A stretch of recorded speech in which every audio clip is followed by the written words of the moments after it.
How to set AirPods press and hold duration to default, shorter or shortest on the iPhone 16 series.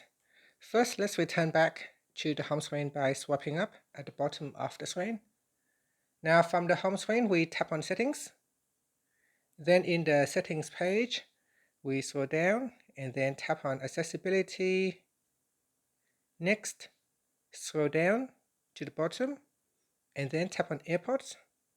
In here, go to the press and hold duration section and then select default, shorter, or shortest. So select one of the available options, and here is adjust the duration required to press and hold on your AirPods. After that, you can tap on the back key or swipe up to return back to the home screen. Thank you for watching this video. Please like and subscribe to my channel for more videos.